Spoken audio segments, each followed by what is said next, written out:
What's up, guys? Welcome back to the channel. Today I want to talk about, yet again, the Tesla Semi, and I want to talk about how I believe it's going to evolve. Personally, right now I think they only make a regular cab with a sleeper. I think what going to be their main production line is going to consist of. But in the future, I think what they're going to do is, I think first they're going to evolve into day cab trucks, and then once if they start getting a lot of sales of the day cab trucks, like for companies that aren't over the road, they just like Coke, Pepsi, things like that, they're just local.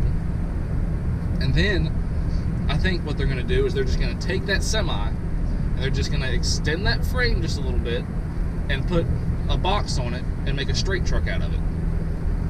Now, I don't know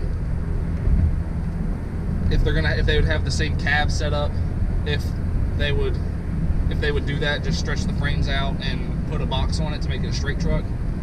But I definitely think that's where they're going, and I would like to see if they're going to make a Semi with all the safety features and all the upgraded technology and all that stuff.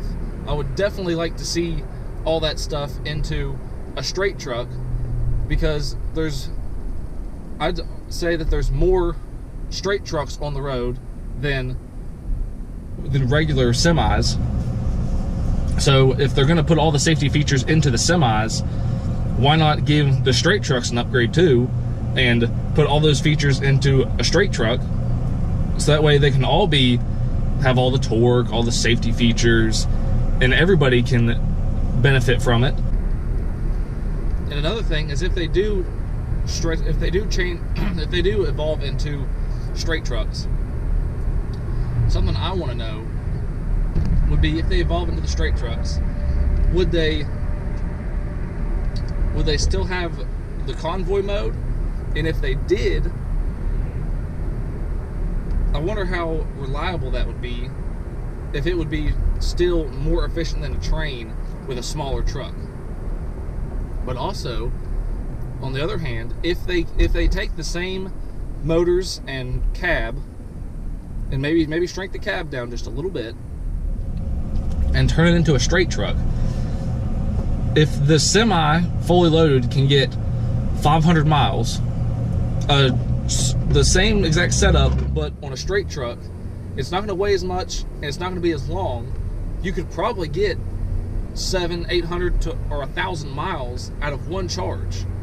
And for some of these trucking companies, they don't send out big loads, but they have small, important loads that they might only weigh 5,000–10,000 pounds, but they're very important and they have to get there like right now. So for those types of companies, I think having those kind of trucks where they could just, because on a regular straight truck, you're not going to go 800, 1,000, probably not even 600 miles on one tank of fuel. So if you have an electric option that you can go 800 or 1,000 miles on, and you have something that is important that has to get there right now, then you can jump in that truck and just go. You don't have to wait for it to warm up, nothing. You're gone, you're on the road. And that would save that company a lot of time and a lot of money. And also, if the trucking company once autopilot evolves, they could make small trucks that are maybe just a little bit bigger than pickup truck size, and use that autopilot once it evolves enough to where it passes the safety standards where it can drive itself. And if you have something that is important, or not even an important load, just a small load or whatever, you can load that truck up and then program it, and then just have the autopilot just take the truck there. And instead of using the autopilot on a big Semi that has the more potential to hit somebody or cause an accident, you can do it with a smaller truck that can get in places easier, and it has a less likelihood of being hit or causing an accident. And that in of itself would completely change the entire game.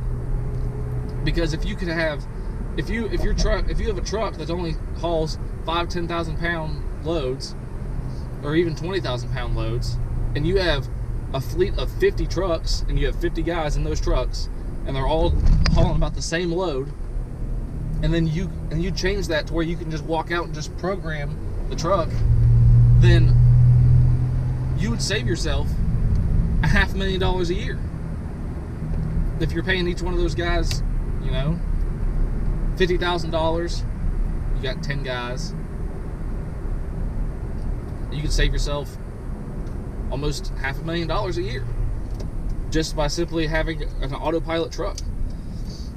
So those are just my thoughts about how Tesla is going to evolve. If you have anything to add, put your comments down below. I'm interested to read them. Thank you for watching.